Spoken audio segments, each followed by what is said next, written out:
Hello, everyone. Welcome to Weekend Rental, episode 84. We are your gaming and geek culture podcast. My name is Ryan. As always, I'm joined by Andy. Hey.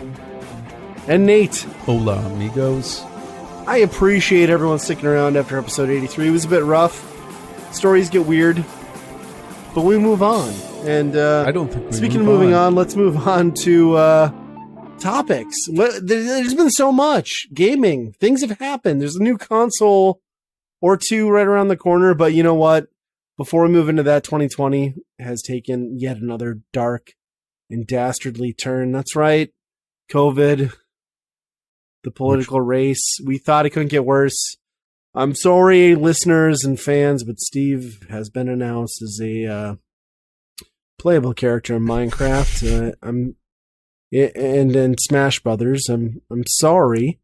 I know we all paid $29.99 for that Season 2 character DLC, but this is what we have. It's not good. It had to come at some point. Did it? There are so many excited children out there right now. Mm-hmm. Mine included. Ugh. But my enthusiasm sunk. I mean, let's be fair. The first character was Arms. I forget which character from Arms because I give no craps. And then it was Minecraft Steve, which I guess is all right.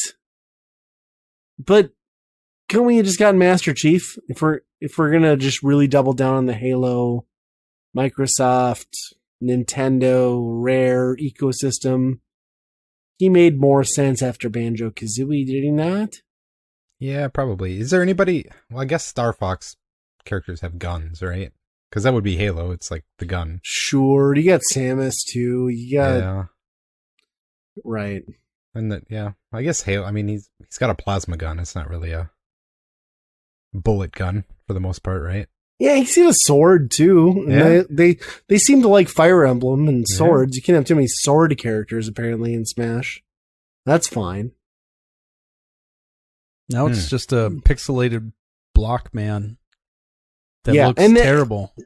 And you touched on my biggest point is that almost every character that gets brought into the Smash universe gets like some sort of level set, right? Like we look at Duck Hunt Dog and the duck. It looks nothing like its game rendition, right? But they still had to bring over the Minecraft characters because there's Steve, the female version, I forget her name, the Enderman, and Zombie are all skins, but they look like they came out of like Minecraft now. They don't look like they were touched up to fit into Smash, which I think I have the biggest problem with. I don't care that they're playable characters as much as they just do not fit the universe for me. Well, it's not only that, they had to change every single stage as well to include, mining and all that stuff. So like, right. And they had to make it like more grid based so the blocks could go everywhere. And they did a ton of work just to make this work the way it does. Yeah. How many kids are sitting there thinking, oh my gosh, they're adding Mario to Minecraft? Oh, that's a sad thought. I will say I watched that thing and gave zero shits, but immediately knew the reaction at home. I put it on for my kids and my son lost it. It was like Mardi Gras, birthday, Christmas combined. Everything was going on. I mean, he loved it and I get it. Like rightfully so. It is that significant, right?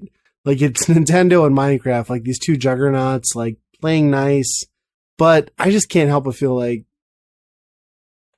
as an adult who's kind of impartial to both of those, I mean, I spent good money in this character pack. Could I have not had Minecraft in there? Maybe. Yeah. I don't know.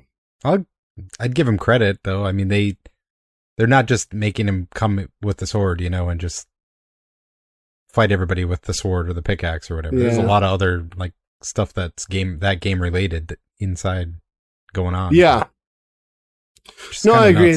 It's important not to just come with your sword. Yeah. It's good to have variety in there. And that was like the shocking thing was like that presentation they did on Saturday, was it, or Friday, where they like really went in depth. It's like, holy shit, they did it like a ton of homework on this. Like, this is not just a surface level, we're throwing Steve in. They really thought about the mechanics, and as unimpressed as it was that he was included, like as I watched that, I was like, no, this is pretty fucking substantial. You know, they really went all out, and it was neat. The more I watched it, the more I appreciated it. I still probably will not play as Steve, because I am a bitch to, you know, the 3 or 4 characters that I know, and I'm cheap and I'm not going to risk that, but it looked great. Yeah. Did you bought the second thing? I did, yeah. We're a big Smash household. We play a lot on family game nights, so it just made sense. Yeah. So we got Ming Ming, and is that her name, right? Ming Ming? I don't know. Arms person I don't care about, and now Steve's coming, so there we go. You have not purchased? Have you bought the first DLC pack? I didn't know. No? Okay. No, we just booted up the other night, and yeah, he was like, where are all the people that, you know, I'm like, oh, we should probably buy that. Yeah.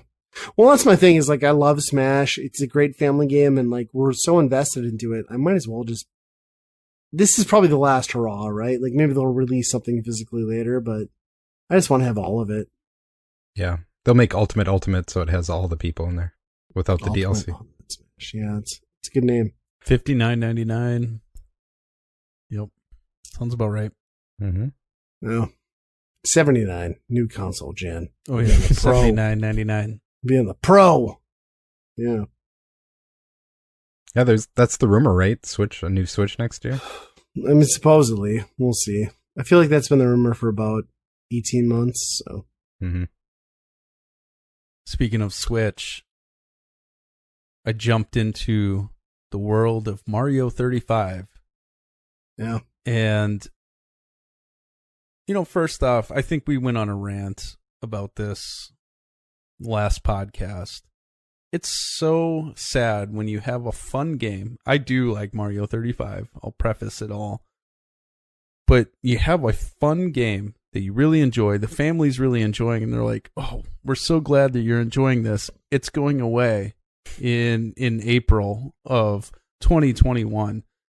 That irritates the crap out of me. Why can't you just have a fun game and just be okay with it? It's not requiring anything. It's not requiring a ton of updates. Just let it be instead of getting rid of it. But I jumped into Mario 35 and I really enjoy it. It's really fun. At first I thought it was going to be lame. CJ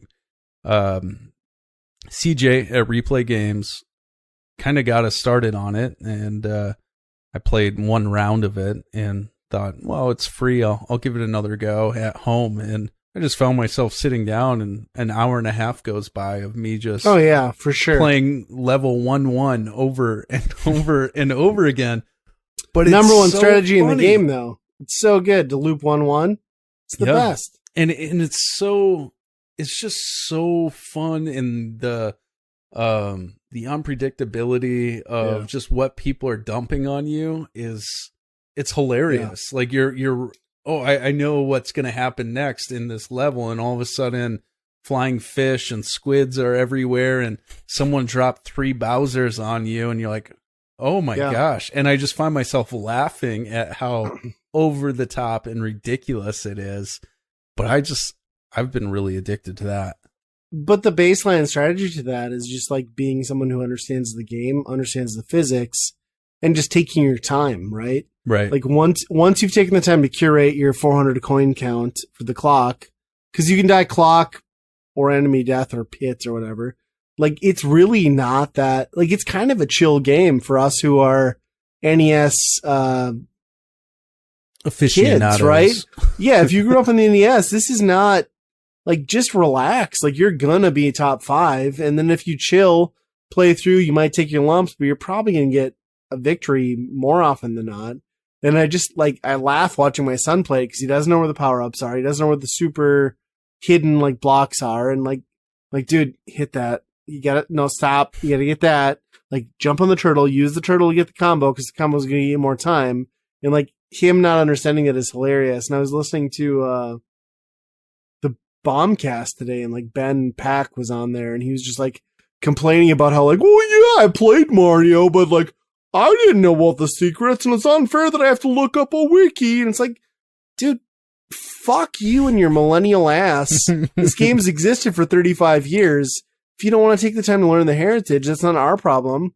Like, we'll have an unfair advantage against you. We weren't looking it up on Wiki and trying to figure out where you all think we these had the one-ups fucking were. internet? Hell no. Cousin Bob's cousin Billy Bob Joe, 3 streets down, had a legend, and he scribbled it out on a fucking piece of notepad, and that's how we learned. That's like, exactly how we learned. I got so annoyed listening to that. Like, you just, yes, you have an unfair advantage if you're an NES kid and you grew up in the 80s or played this game in the 80s, but also everyone else out there, man, if you don't know where these things are at, you've had time to learn. There's Let's Plays, there's the internet, there's YouTube. There's no excuse. Get good. Get good, kids. I think we're out there. I think some of the funny things when we were at Replay, there's 2 things that kind of stood out. There was a younger guy in our group, nice guy. It was really cool to play some games with him, and he didn't have a lot of experience with Mario, and so he was playing it, and he's like, I just don't really know what's happening, and that just blew my mind. That I'm like, man, this was the game that we played the heck out of, and so for him to be like, yeah, I don't know what's going on. And even for CJ to forget how old we are, and we hit the 1-up in 1-1 right away after the tube, and he's like, you know about that? I'm like, you're younger than me. What the fuck are you talking about? You know about this? Who doesn't know about this? I was like, what the hell's going on? Yeah. So, I mean, it was just, it was funny just to see another generation, their view on it. And the things that blew us away as kids, like, I found this 1-up, I found this 1-up, and for them to be like, "Oh, you found that?" Oh man, this is no new secret for you, buddy. That's just it. Is like Super Mario Brothers is like so formative in, and I've said it before on this podcast, and I'll say it again, but like, it is so formative in the evolution of video games from like one-screen games, arcade type games to like, no. Super Mario Brothers defined an adventure. I had a world over 8 levels to explore, each one with like multiple segments. I had hidden items. I had POW blocks. I had like the doors that game blew off are ingrained in, at least in this podcast, all of us. Like, you couldn't possibly forget where some of those items are, because it was our mission to understand that game inside out. And you feel stupid skipping it. Like, you're like, no, I got it 100%. every time. Yes. Every time. No, for sure. Yeah. No stone unturned. Yeah. Well, and then there's like thousands upon thousands of people out there that don't know the warp zone where you can get on top and, run across the screen. Like, could you imagine just like having that experience again, where having your mind blown like that, And that is the best piece of Mario 35 is like the randomization of the warp zone. Like, yes, every level is legit to scale minus the enemies, but like the fact that it can betray you and like throw you into levels you don't want to go to. And then the fact that, especially as the game gets like further on, the flagpole does not send you to 1-2. It sends you to whatever it wants. And like, that is fun. Even like good. Castle levels. Yeah. So like 100%. So the ones where you have to memorize the path. Yep. Wow. Okay. Huh. That's a real love test. That where it refreshes. It's like we haven't skipped a beat. Like, we're just, oh fuck yeah. Oh yeah, what level? Great. Okay, I know what level. I know where I'm going, and it's just really shows how much we played this stupid game. It's crazy. It is the game for all these like 30 to 40 something parents who are like, F you, son. Like, you might have Fortnite, but I'm an OG. Yeah, like my boss said it perfectly. He's like, my son watched in awe. He's like, holy shit, my dad's good at games. I'm like, hell yeah, man. Like, we just needed our level playing field. Like, this is it. Yep. This is it for us NES kids. And I will say, like, I don't think Mario 35 is like an endlessly like playable game, but like, it is certainly a very enjoyable experience in like hour and a half doses and like Yep. getting some runs in, and man, it feels good to like remember. It feels good to remember when games were simple like that. Like no tutorial in your face. Like, hey, there's a gap there. What do? Do you jump or do you fall in and die? Learn, get good, kid. And it's if you have the basics, that it's going away though. But here's the think thing: it has it's legs? like it won't. It won't. Someone will keep it alive in some sense, right? I hope. So. I do think it has legs. I think you could do it. I think you could just keep it alive, and maybe they will. But I haven't got a win yet, though. I've gotten second place. Here's the problem: times. the Joy-Cons do not feel like an NES controller. The Pro Controller does not feel like an NES controller. I'm to the point where I'm about to unwrap my NES controller attachment things so I can play it the right way, because that's what screws me up. And I've gotten second multiple times. Yep. And I think I just need the old school like controller feel, and I'll be there. It'll be my zen. Do it. Yeah, it's gonna happen. I'll go over there and unwrap it for you. Ooh, yeah. Lay it out and see if your son does it, and then you can blame somebody and be like, "Oh well, I guess since it's open, I'll use it." Enter the Konami code for you. Do you have one of those 8-bit does? I don't, but I do have like the USB 8-bit do controller that may register with the Switch. I'll have to check that because that would be ideal. Or I have that. Well, I have that flash stick that works with the PlayStation controller, and that controller is almost responsive enough. I don't know.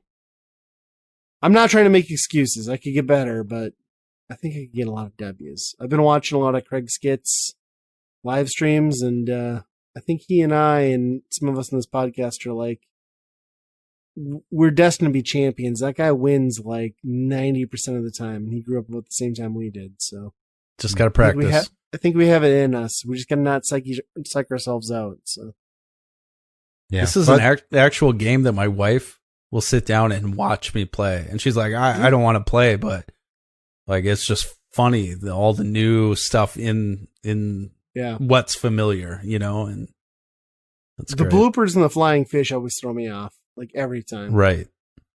Bowser I can deal with mid-level, but bloopers, that's weird in World 1-1, I'll tell you.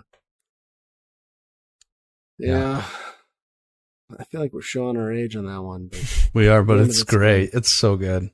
Speaking of showing our age, I think I've been watching a lot of video game documentaries, and I sent that thing out to you guys that on Tubi, was it? The NES Quest? This came out a few years back, where a guy from Canada just like, this is 2015 probably, he set himself the goal of like, I already have an NES collection. I'm going to give myself 30 days to buy every cart physically, not online. And they made a documentary out of it, and it's entertaining, but I don't know how to feel about it, right? Like if I had that time frame, unlimited budget, I feel like I could probably do that too. Maybe not as cheaply as he did in, 2020, but he kind of hints at it too, is like a little bit like, yeah, I'm doing it, but I'm sucking the fun out of it, right? Like I don't have that memory of like, I got fucking DuckTales 2 from Billy Bob Joe or like this swap meet, and I think there's some truth to that and some sadness to it, right? Yeah. Well, and a third of the movie is basically negotiating for one game too, Right. In a game that technically is already a game that you would have. You'd have track and field, right? Yeah.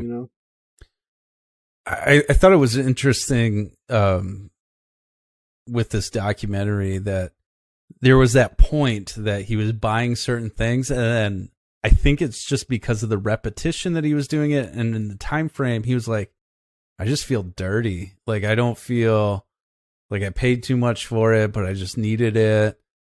I just feel dirty. And you could see him from when he started to the end where he just looked beat up, where I'm over it. And I was never watched this with your spouse, because my wife was sitting watching this and she goes, you've been doing this for years. Why don't you just do what he's doing? And I was like, oh yeah, that really makes sense. And she's like, he can do it in 30 days. Why is it taking you like 10 years? You take the soul out of it. That's why.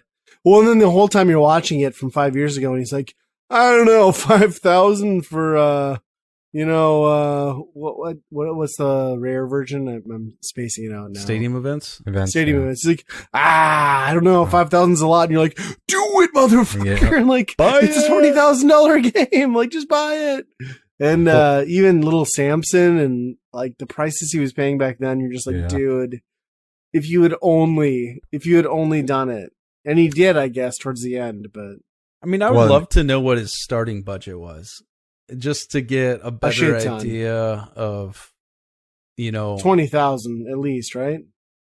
You'd think. I'd like to know what he was paying. 15,000. 15,000 at least. He had to have been. Because, like, they have that meter, right? Right. And, like, when stadium events went off, it went up a fair bit. Had to be 15K. I don't know. I don't know. It's just, like, it was a fun watch, but it was also depressing because, like, as a collector, you know that is not the reason you do it.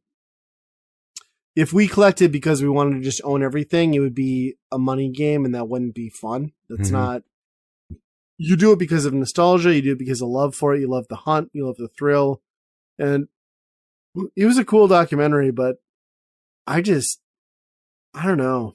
It just felt wrong, right? Like, I just didn't feel good even watching it as a collector. I'm like, this is not why I'm here. I appreciate what he tried to do, but he failed at it. Let's be honest. Like, he didn't make it. Yeah. But the way it ended, I think, kind of brought him back where stadium events was this holy grail. And actually, his holy grail was Little Samson, not stadium events. But for him to, Little Samson's a good fucking game. At the end, receive stadium events from another collector who was way just more like, passionate about him. This is my extra one. Yeah, I think that's the dream, though, right?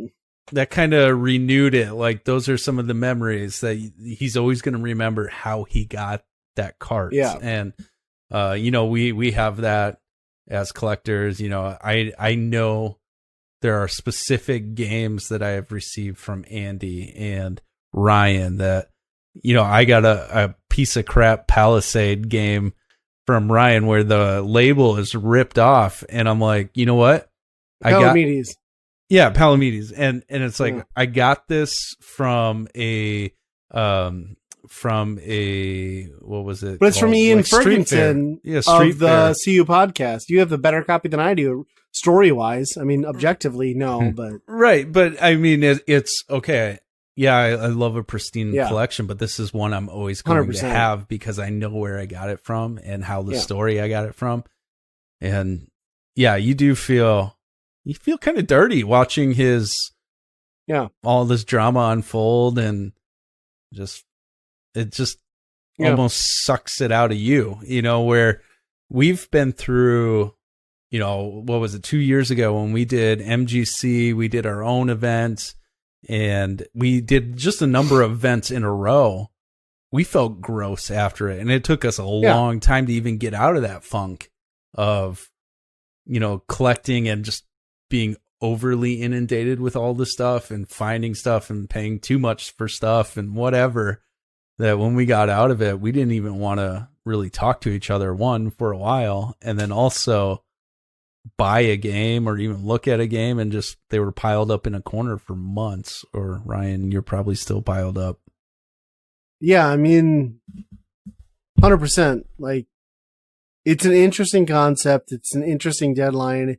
It makes for the casual viewers, it makes for an entertaining piece about a subject that people who aren't in it would give a shit about. But yeah, for those of us who are like neck deep in this stuff, like it is the exact sort of thing, as Nate pointed out, having us run conventions, put on things, invest our time, that like it leaves the sour taste in your mouth. And I can't express enough to people who are passionate about this that you just don't do those things. Like, you do it for you. You keep it simple. It's a marathon. Because these are the things that will ruin it for you. And you don't want it to. You want it to feel the way it did when I was the asshole in my fucking laundry room, sitting next to my cat's like fucking litter box with 10 NES games, and being like, all right, I'm going to buy one NES game next week. That's my budget. I got $10 to spend. I'm going to go to a store. I'm going to pick the one. It's going to be the one. And then eventually I'm going to have a bunch. Like, that's the feeling you want to hold on Yep. to. I mean, eventually those things change. Your budget changes. You get out of the shit box. But like, don't lose the spirit. Like, that's the key to all of it, really. Well, and none of us know what it feels like to complete that checklist either. Cause like, You're right. that's gotta be a whole other feeling of just like kind of a downer when you, Hugely. it's like you did it, but now what? And for what? And you did it in that way, right? Like, it's like the least satisfying end of that, right? There was, not to really make this weird, but I was a part of this Bible study recently, and the guy, the pastor was like, have you ever felt like you've set goals or you've done something that you in your mind thought was going to be so amazing, and then you're just like, oh, that was it? I was like, yeah, it's called video game collecting. Where and everyone's like, what? And I was like, well, I've been striving to get a certain game, and then I get it. I'm like, cool. And I put it on his shelf, and then I'm like, that's it, I guess. So I shot crack the other day, and I thought that'd be good, but I was like, you know what? I want me some more crack. That's video game collecting. Right. It just no one related. They're like, video game collecting. You guys don't understand, but just know that there's a lot of emptiness in it. Yeah, the best parts about that quest are the pieces in between, right? They're not the plastic you put on your shelf. They're not the deals you got. They're not the locations you went to. It's to fucking sound like a tool like Pixel Game Squad. It is 100% the memories you had either with yourself or preferably the people you were with, and that's what makes it fun. And like, don't lose sight of that. Like, it is not about checking a game off that list. It's the camaraderie. It's the experience. It's the conversation between you, the game holder, the store, the whatever. Like, that's the beauty in it. And that's what I loved so much about pickup videos, which don't exist anymore. No, our YouTube channels are dead because but nobody cares. I've seen all those games. I probably own most of them, but I loved hearing how someone got it, what they found. I was in the thrift store with, so I love hearing the story of someone else's story on how they found it, or, even going back to the Game Hunters, which was a channel that got overlooked a lot. Just they got overrode by the Game Chasers. Game Chasers. Yeah. But I mean, to just, OGs. Yeah, OGs to be, they would take the camera into the stores and nope. To that $5 challenge was the best. Yeah, and so for you to experience their story, you almost felt a part of it. Like, wow, yeah, that's cool. That's awesome that they found Bad News Bears at a Goodwill for $3, which, whatever. It's just you connect that way. Yeah, I miss that era of YouTube where, like, it's funny because, like, you brought that up, and I was just thinking about that before we came on the podcast. It's like, you go back 5 years, right? And, like, there was this, YouTube is different drastically, but there was this community in the YouTube retro gaming pickup scene where, like, it didn't matter if you were a channel of 50 subscribers or 600, because, like, let's be crazy, if you were over 600, like, you were huge. Shit, you were huge. It didn't matter. Like, you were part of a scene. We all supported each other. And if you picked up ice hockey, a $3 game at the time, if you found it for 50 cents in a lot, like, we applauded that. Like, we supported it. We felt the excitement because we were all doing it. And it sucks that, I don't know when that died. Like, I guess I lost my enthusiasm for it too because the people that I shared it with fell off. But I don't know, man. There was some beauty in that. Like, we still have some of that as a podcast because the three of us all support each other. But fuck, that whole community was amazing. Do you think it was just everybody doing the same thing, or it got to the point where it was like, well, I went to the thrift store and I don't really have a story because nothing happened, right? Type thing. So I think there was a big thing of everybody doing the same thing. I think the availability to find games or the lack thereof was a problem, but I also think there was like this segmentation from, like, you had these people who were in like the 1,500 to 3,000 subscriber range who would build pockets, right? And if you weren't in towards the end, if you weren't in the pocket, you were out, right? Yeah. You could play, I mean, I don't mean it in a negative way, but you had to play the game. You had to upload videos. You had to contribute to the community, but you also had to watch other people's shit. You had to comment on it. Like, it was a lot of work, and it wasn't that it was a lot of work in a bad way. It is what it was. But then, like, it got towards the end when, like, it was dying, like those little pockets of like, I'm king shit of this community. And there's still those communities. Like, I watch them. I watch YouTuber of the Month as someone who was thankfully like nominated and won. Like, that was years of pouring my soul into like stupid YouTube videos. It felt great, but like, those are the little pockets that are still existing. But like, that to me is what killed it. Was like, it became, instead of one community, it became pockets, and pockets only support pockets. They're like an incel unit, and they choke themselves out, right? Like, there's no room for anybody else to exist. Nobody will support anybody, and it sucks.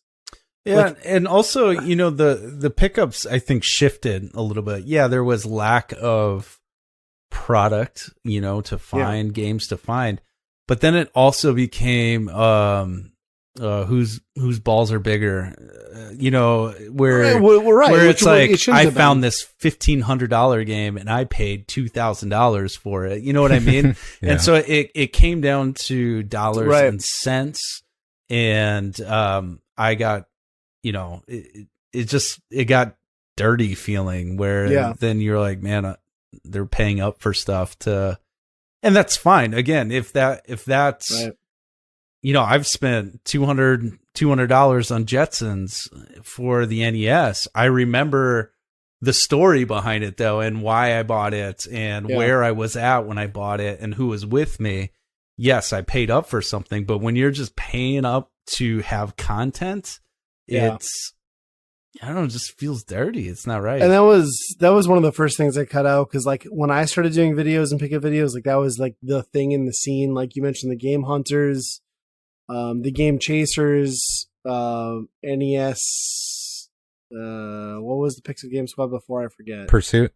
NES Complex. NES Pursuit. Yeah. Yeah. That was the thing. Too. Yeah. Complex too. But like, that was the thing, is like, you all showed your pickups. You showed what you paid for them. You showed eBay price. Pat still does it with his Flea Market Madness. And like, here's where I came up ahead. And like, I would say I cut that out like pretty damn early on, because I realized, like, sure, that's neat, but also it's a shifting target. And that's not why I'm excited. I'm not excited because I mean, sure, I'm excited because I paid $1 for a $20 game, but I'm just glad I have Punch Out. I'm just glad I have Ice Climbers. That's not the point, you know? And I think I learned that from you. You know, jumping into YouTube later or whatever, a few years ago, that it wasn't about that. And I don't think I ever approached it that way, but I just remember maybe towards the end, not even caring what I paid for it, not even remembering what I paid for it. Right. It was, hey, I needed this one, and I got it on the shelf because I went to a 50% off sale, and I probably paid $1. Who knows? $2. I don't care. Right. So, right. I mean, what comes across on the screen and what like makes the community is like the individual's excitement and like being supportive of that. And somewhere along the way, the small YouTube retro gaming community lost that. Also, YouTube shit on us, changed the algorithm, buried us, and like removed video responses.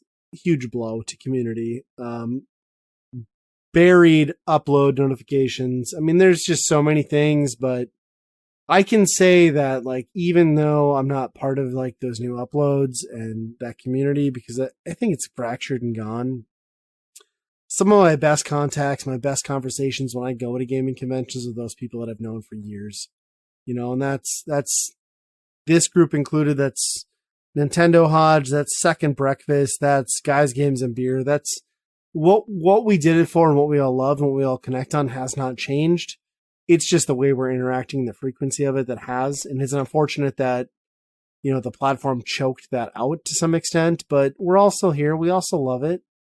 So I try not to be mad about it. I try to look back and think like, yeah, like, fuck, I was alone. Like, I didn't think anyone else did this shit. And now I have a whole bunch of like friends in real life that, right, this podcast included, that I get to share it with, because I'm okay. I'm still a dork in my basement, but I'm not alone as a dork in my basement. Oh, So- that's so nice, man. and That just made my nipples hard. Thank you. Oh, that made my dick hard.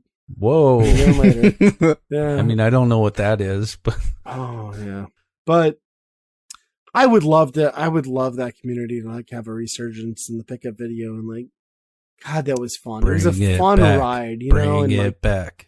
and Andy, like when Andy reached out to me, and I was like, holy shit, this guy's got like, I'm like, he spends his whole day like driving around buying like retro. I was like, Andy was my god. I was like, this man lives my dream. Like, he gets to go like hunt games all day long.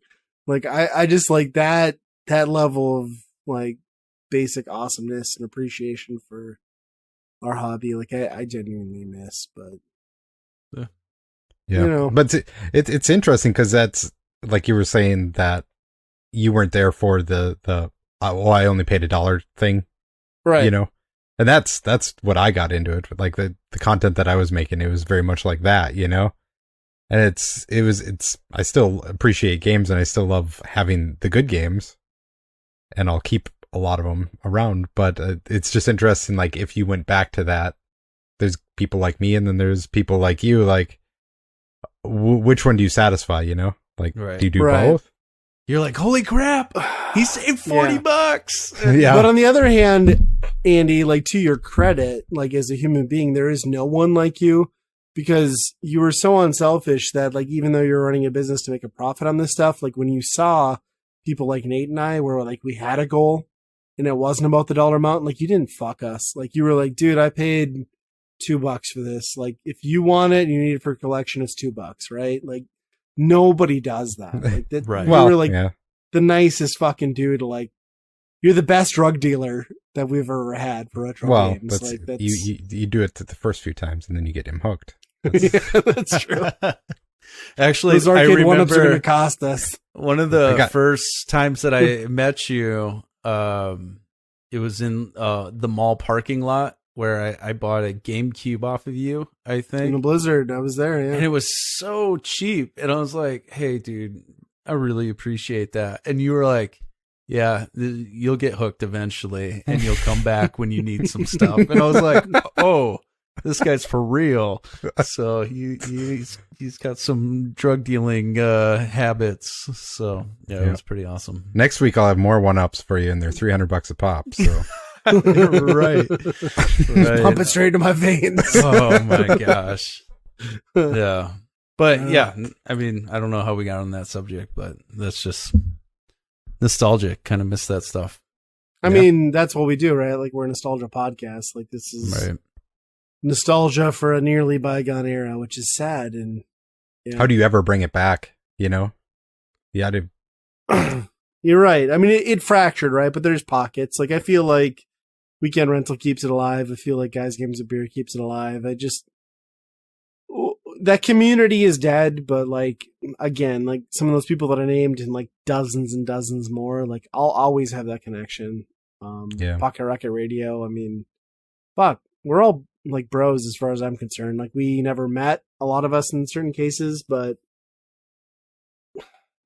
it's the same shared passion. And You feel like you know them. Like when Oh, we were 100%. when we were at MGC, never meeting like Nintendo Hodge, but like commenting back and forth, and you kind of just Oh, get to know 100%. them that way. And when everyone gets together, it's like, oh hey, what's up? Yeah, you know, it's nothing like weird or new. It's just you know these people, and you just yeah. And there's always like some of those cases where like it is a little bit strange, but like there's those people like we just mentioned, like you just meet them and like, no, like conversation's the same behind YouTube or not. Like we're just like, we get it, like eye to eye, and you know, it's fun. Like that's why we do this, you know. It's fun to have nostalgia, it's fun to have passion, but it's way more fun to realize that there's like a whole sea, or at least a good group of people out there who feel like you do, and that's what life's all about, right? Yep. So let's get back to that feeling and send us your games. I'll give you the P.O. box Right. so that we can fill our collections. Yep. 100%. I'll post the game list on our website. And we'll do a pickups video for him. Like we will do a pickups 100%. video with these specific games that we're looking for. So, oh my gosh. Got it. Yeah. It is Great funny, like on conversation, that movie, like some of the top rare games on his list were like, Oh, yeah. they're not that rare anymore. You know, they're not as expensive as it probably was even then. Whereas a lot of Right. other ones have leapfrogged it, kind of. Yeah. 100%. It's kind of nuts. I think, talking about market, man, it is. I think the video game market, especially on the NES, maybe not everything else, GameCube, stuff like that, but on the NES, the prices are all over the place. And I would say that they are sinking for the most part or dropping in price, Yeah, they but spiked man, they again are with all COVID, over but- the place. I think some of Yeah. those middle of the road games, the $50 games are all of a sudden like $120. And then those $200 games are $100. It's really It's weird. confusing to be a collector at this time. I got kind of burned today and pissed because I was home on my lunch break and I threw on Facebook Marketplace. Uh-oh. And it was a lady with at games like, I guess you can call it the Sega Genesis 4 console. And then she had Batman Returns, Ms. Pac-Man Loose Cart. I forget what the other game was, maybe Mortal Kombat, but then it was Boogerman complete in case and Rocket Knight complete in case. She's asking $25. So immediately I'm like, yes, I want this. Like, let me know if it's still available. And of course, fucking pending sale. I didn't get it, but So did you send a message to that person and say, you understand that's $75, right? no, I'm not a dick. Like, I'll let people take, I fair didn't mean to market throw value, shots but- across to anybody, but Yeah, I know. I tend to just let that ride, but I was Yeah. bummed because it was like, man, I have a loose copy of Boogerman. Boogerman's a great game, but like, I would have loved to have upgraded. yeah. Obviously, hooked one of you up with Rocket Knight. Plus, just taking that at games and like, I don't know, backed over it in my driveway would have been satisfying for $25. So But that's That cool that you're actually excited about that. Because normally you'd be like, I'm done. And then for you to actually be like, Yeah. oh, that's cool. I kind of want that. That's I mean, here's the inspiring. thing: is like, I'll be honest, like, I don't feel excitement when we go to like swap meets and stuff anymore, and like look through. Like, I see a bin of NES games nowadays, and I'm like, I don't want to even look. Like, I don't get excited, but that doesn't mean I don't care. Like, that doesn't mean I don't have the nostalgia. It's just my collecting mentality is a little bit shifted. But when I see something like that at such a good price, it's like, heck yeah, I'll hook myself up and my buddies. You can't ignore that. Yeah. Yeah, I rarely even get any Facebook things because I feel like by the time you make the deal, by the time you drive there and hopefully they show up and, Right. spend the gas to get there, like, well, is it even worth the time? And That's the whole problem. And everybody's a dick. Nobody like follows through or communicates, and doesn't help that I don't have like a real profile. So, I suppose most people look at Vidget Jones and like, who's this weird foreign person trying to like slide into my DMs, uh, I'm amazed Facebook hasn't deleted me yet. well, you started to round yourself into looking like a real person on there. So I mean, I posted a picture or two. Yeah. That's true. Yeah, I don't know. Has any of us pre-ordered a console yet, next gen, or are we all just holding tight Nope. to our? We're not doing it. no, Not going to do it. Yeah, I'm still. There's with you. nothing to play. Not going to do it. I mean, there's that God Eater game that is supposed to come out. Apparently, I think played I'm them going to all, wait right? till next holiday season. Next I don't Christmas is when I might pull the to trigger be on honest, something. unless there's a killer exclusive, I don't even know if next holiday is going to do it for me. Right. Depending on how much of it I can play reasonably and like run decently well on my PC, Right. it would take a lot. I mean, honestly, it would I'd take pull the trigger on a Horizon Zero Dawn or something like that. Fuck, that'll come to PC though. Right. Like, I think I would need a killer multiplayer experience to do it, and I would need other people to buy a console for me to jump. Or Fortnite's around already on this Christmas. console. Yeah. It's true. For Christmas, you just buy everyone a console and the game that you want to play. Sure. And then I will play it with you. Yeah. Well, you bought Diablo. I haven't played that yet. No, it's downloaded and ready to go. Okay, good. I'll update it this weekend. I got a wedding this weekend, but I have Monday off. So. Our buddy Brandon said he would be up for some Diablo, which is good. I have made a vow to myself that I need to finish a couple of games before I jump into that. I am almost done with Darksiders, sadly. I don't know if that's a good thing or a bad thing, but I think you'll appreciate Diablo more. It's a good game. I cruised. I have, I think, one more chapter or 2 chapters left on Darksiders, and then I wanted to finish up The Messenger this weekend, and then moving on to Diablo after that. Which The Messenger has been really fun. I really enjoyed that game, but looking forward to Diablo. You'll appreciate with Diablo like the fact that we'll blow through the campaign in like 10 to 12 hours, but the campaign is not the game. The campaign is like the taste of the game. And you'll get into like the end game, which they added later on. And luckily you're not like getting stuck with the initial purchase and burn of like, hey, there's nothing to do. Like, we can go right into Paragon levels and like fucking rifts, and it's gonna be good, man. I had a moment on Tuesday night playing Darksiders with another guy, and we had a Leroy Jenkins moment where we were meeting kind of outside of this castle, and I was like, we beat this guy, let's just bolt right in and let's get some treasure. We bolted in and died in 2 seconds. Like, we were running right in, and it turns out there was a ton of enemies just right on this bridge.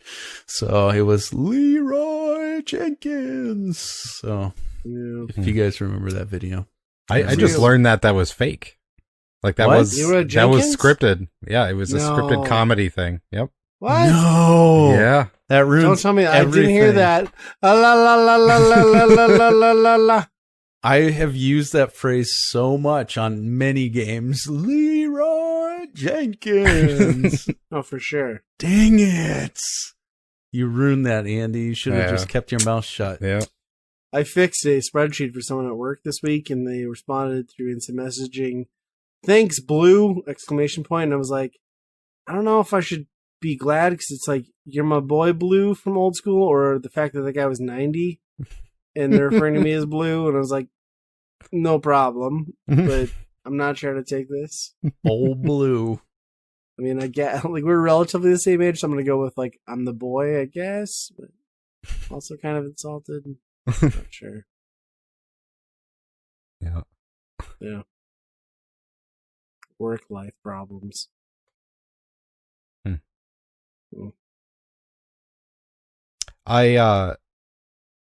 So there's a documentary on Netflix about the 90s Bulls, Chicago Bulls team. Okay. Called The Last Dance. It's pretty good. I realized why Michael Jordan was not on Pro Stars at the beginning, because he is an asshole. Yeah, as a rich young person would be, I'd assume. Yeah. But I mean, the other two showed up. They were doing their part. But yeah, Michael Jordan just didn't show up to Pro Stars, and like he didn't even win a championship at that point. I mean, he was good, but what did they really reference Pro Stars? No. Oh, I was like, what? No. That's they just kind of like focused in on his dude and like how he was a dick, and yeah, that's bad. They were talking about when they were filming Space Jam. They basically, he said, I'm not going to do it unless I can practice there and do my normal shit. So they built him a gigantic facility, like basketball court. Wow. And like all his NBA friends would go out there and play basketball with him while he's filming Space Jam. What a douche. Also, don't say that, because that's ruining my vision of Michael Jordan, who I hold very high. Being a Chicago boy. Yeah. We got You're a Gwinner boy. You should watch that. That Bobcat, you ride around, you excavate dirt, you like it. G-Town? What? Yeah, you probably like that. Thing. That documentary is just like very nostalgic about. I've had it kind of in my queue for the longest time and just haven't jumped into it yet. But even as like a non-sports dude from that era, like there just was not a person more synonymous or respected in that sport than Jordan for fucking 5 years straight. You know? I gotta watch him play. It in real life, which was amazing. Like on the court, so that was really cool. And I still hold him really high. I don't care what you say. Still masturbates to Jordan playing on the court and sleep. I have his rookie card next to my bed. It's a little sticky. Just joking. Took it too far. Bring it back now. When that documentary came out, like his rookie card went up to insane amount. I'm sure. It was nuts. Yeah. D's nuts. But he looks kind of weird now. Like his eyes are all he's kind of fatter. He's got a big head now, and yeah. You're describing us. A lot of cigars, I think. A lot of cigars. Yeah. But yeah, Michael Jordan's an asshole. Do you think we'll see legends like that? Like, is there such a thing anymore? Like, I mean, I know we got the whole like Kobe thing, right? But like, LeBron James is the one that's always compared if we're talking sports. Yeah. I mean, I don't know. I mean, I don't think it's like a you different, can do it on that level because of the internet. Well, I mean, it really is a different time of basketball. It's definitely. I don't think he can hold up. I would say that Michael Jordan is the greatest player to ever play, but when you hold up these like two eras of basketball, they're very different. LeBron James would be playing as a center back in the day because of his size. And I mean, it's just very different. Nobody cares. We're moving on. Sports stuff, things, touchdowns. Well, it's just the public mainstream of just basketball in general. I mean, how many people had a Chicago Bulls starter jacket? You know, nobody cares about that shit anymore. I did. Yeah. Had it all. Yeah. MJ. R.I.P. MJ. R.I.P. Still alive, I think, right? I know, but he's dead in my heart now because of Andy. R.I.P. MJ. I believe I can fly. I believe I can fly. MJ and Ben Heck have been crossed off in Nate's soul. Ben Heck. Ben, if you're listening to this, you ruined me. You dick. He just tried to congratulate you on your mod tutorial and you were an asshole because you wanted some fucking mac and cheese. God damn it, Ben Heck. You're bringing up my frustration points. My wife will still bring that up to this day. You remember that time we were at that convention and you went up to Ben Heck and he said, "Screw you." This is why the YouTube retro community is dead, Ben Heck. It's all your fault. God. I don't care if you fixed prototype. You remember that time Saturns. You didn't want to say hi and you wanted to go eat? Yeah, oh, remember that time? Was so funny. And remember that time I went to your mod room at MGC and it was just a bunch of assholes with DSs with the top lid ripped off? That's not a Game Boy Advance, Ben Heck. You're a sham. That's just a broken Game Boy DS. Let's play devil's advocate here. Remember when we went to MGC and had meat, and then we finally had a sub with like something green on it? And we were eating it. What if somebody came up and said, "Cartridge fun, wow"? I would say, come sit down with me. He didn't tell you to piss. Ben Heck didn't tell you to piss off, did he? He was like, "I just really want to go eat," and I was like, "Hey, I just wanted to say hey," and I bought something off of like some arcade thing, and he was like, "I don't know what you're talking about," and I was like, "Well, you know," and he's like, "I'm just gonna go eat." And I was like, "Sounds good, buddy. Nice. Love you. Yeah. Number one fan. Can I smell you? Right. Never mind. I mean, enjoy your meats." You could take it on the reverse end and be like, have someone come up to you at MGC and be like, "Hey, you're a video gamer, aren't you?" I'm like, "Yeah, I am. Thanks." He's like, "Oh, I'm not subscribed or anything." I'm like, all right. And then you just walk away. Have a good You're like, day. "I am recognizing you to your face to tell you that you suck. Good day, sir." I'm like, no. I love those stories. Maybe he was expecting you to entertain him quick to like sell him. Yeah, on I gave him a subscribing. koozie with my logo on. And I was Yeah. like, you should be 50-cent koozie that him and myself enjoy. It was still a slap in the face. Okay. But not like that Ben Heck slap in the face. No. I like how you remember that time that we had that sandwich. Oh, that's like forever ingrained. Like that was the best sandwich I've ever had in my life. It was like, Yeah. is this lettuce? Extra lettuce, please. More lettuce on that. Andy thing. had experienced the years where it was him, Justin, and I where like you only ate Red Robin. You only ate it twice a day, and there was no vegetables involved. Like that was the deal. It was glorious. I'm a grown man now. My body's falling apart. I need that lettuce to hold me together or something. See, like, and I'm the opposite. Like, I go to MGC because, like, usually during the spring, my wife has the seating pretty good, and I'm like, no, I'm on vacation. I'm only going to ingest garbage and meat and beer as much as I can. And thankfully, like, that fucking smokehouse at MGC and the vendor hall has just provided. It's been good. Yep. Unfortunate for Nate, who has to share queen size bed with me, and I wake up to punching me in the dick in the middle of the night for some unknown reason. I never Apparently punched you in your privates. I just remember waking up that one morning at like 4 a.m. when the sun was coming up, and like Nate just hovering over me with like the dirtiest look, like, I'll fucking stab you, you son of a bitch. Because apparently I rolled over on his side of the bed, unbeknownst to me. Well, it's. I'll be honest. I'm used to sleeping next to a woman, so that's also. I mean, it's not far off. Let's be fair. You know, I've got. What are you saying about my wife or My about you? wiener's short. No, it's about me. I'm not insulting your wife. Oh, Jesus, no, not too we're not far going there. off. Whoa. Yeah, no. Let's back that train. Oh my gosh. So I don't enjoy rolling over and there's some dude next to me ripping it up. Just, I get a little angry. Okay. It's all right.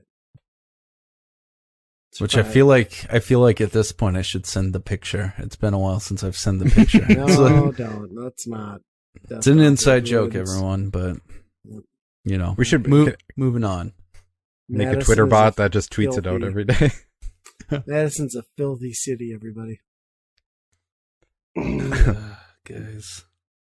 Man, remember game conventions? God, do I? I do, and then I think about them. I'm like, oh, I would never go to one of those now. It's 2020. Of course, I wouldn't rifle through thousands of games with weird people I don't know. Yeah. But then secretly, I'm like, yeah, I wanna go rifle. I don't know why through you're thousands of worried. games. I mean, those place has the top of the line hygiene.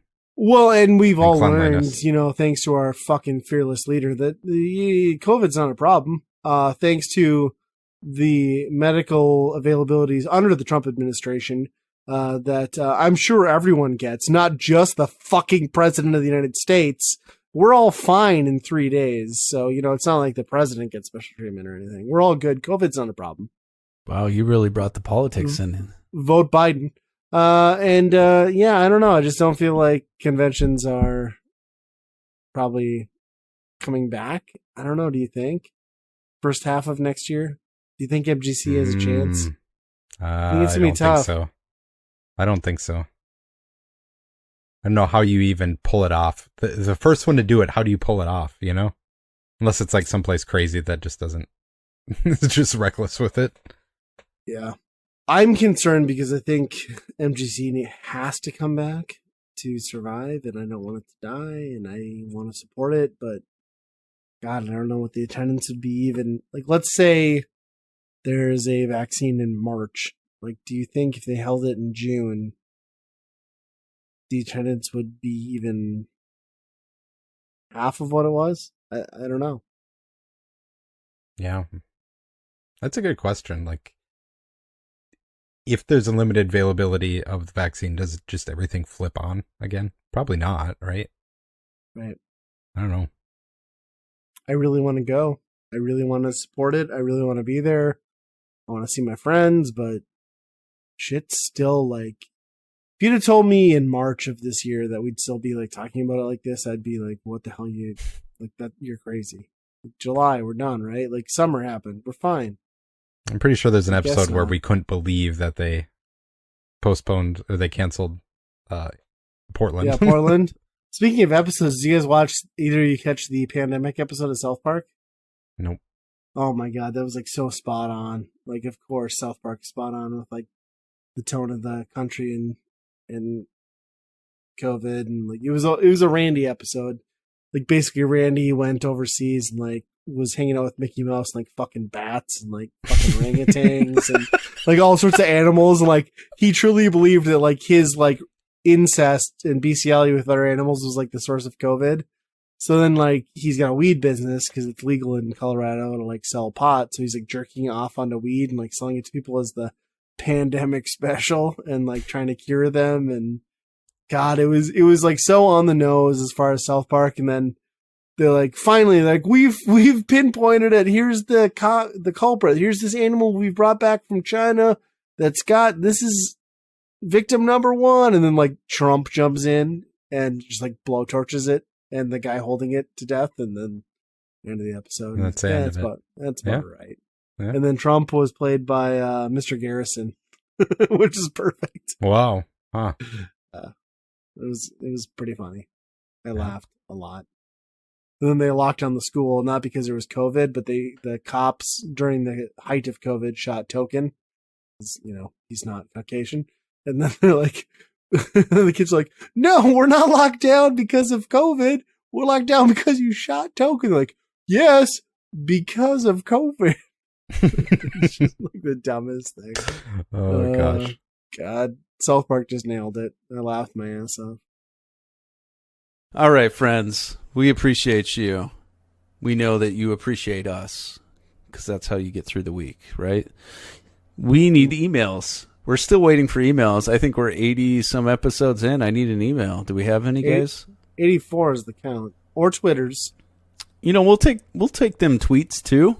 Some of them tweets and maybe some Facebookins or whatever you call. Send us a message. We'd love to hear from you. Anybody, please. It would make this ending a whole lot better for everyone. So anyway, send those emails to weekendrentalpodcast@gmail.com. Make sure you're following us on all of our social media on Twitter, Facebook, YouTube, all of those great places. And make sure that you check us out at weekendpodcast.com. And as always, friends, be kind. Rewind. Strategery. Look for my miserable documentary on how I get all of the Color Dream games in 30 days. Bananas.